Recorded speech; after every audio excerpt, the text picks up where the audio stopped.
نحمده ونصلي على رسول الكريم اما بعد ولا تقتلوا انفسكم وقال تبارك وتعالى ولا تلقوا بأيديكم الى التهلكة. ايها الاخوة الكرام، سؤالكم ما حكم التدخين وسؤالكم ما حكم الشرع في شرب الدخان. التدخين وهو الدخان وهو حرام، وسؤالكم وما هو دلیل التحریم. قال اللہ تبارک و تعالی فی القرآن المجید وَيَسْأَلُونَكَ مَاذَا أُحِلَّ لَهُمْ قُلْ أُحِلَّ لَكُمُ الطَّيِّبَاتُ وقال فی آیت اخرى وَيُحَرِّمُ عَلَيْهِمُ الْخَبَائِثَ. ایها الاخوة الکرام، قد اجمع العالمون بالدخان من الاتباع على انه خبيث ومضر، قد تبين انه محرم وانه مضر بالبدن، وهكذا قد تبين انه اسراف في المال.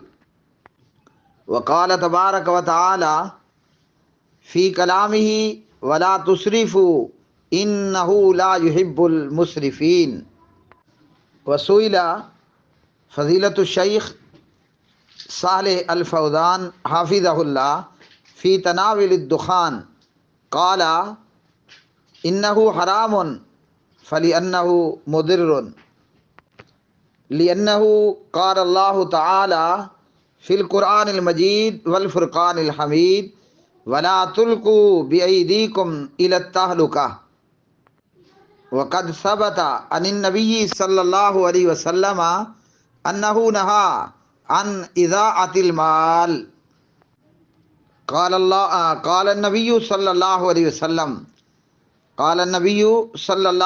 وسلم ان اللہ کرہ لکم قیل وقال وکثرۃ السؤال واضاعۃ المال. وسئل الشیخ ابن عثیمین رحمہ اللہ فی شرب الدخان قال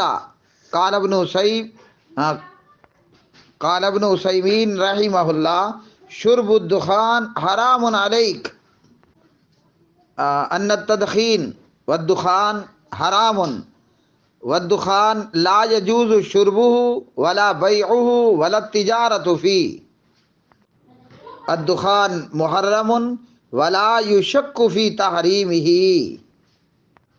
وقال النبي صلى الله عليه وسلم لا ضرر ولا ضرار.